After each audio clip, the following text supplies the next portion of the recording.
Banana mango, অসাধারণ colour আসছে, অস্থির লুকস, ওয়াও। এই আম প্রায় 8,000-10,000 মন। এই আম ইউরোপে যায়, সাপার থেকে ইউরোপে রপ্তানি হয় এই আমগুলা। বর্তমানে চায়নাতেও যাবে এই আমটা। দেখেন, অসাধারণ আম। আমের ডিজাইনটা অস্থির, একটা ডিজাইন আসছে, কম্বিনেশন।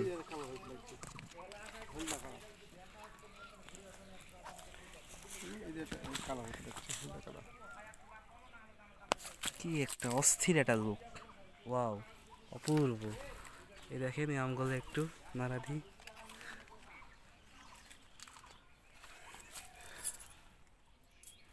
সেই এক আমের ডিজাইন। এগুলা দেশের বাইরে চলে যাবে আমগুলা, সুন্দর সুন্দর আম।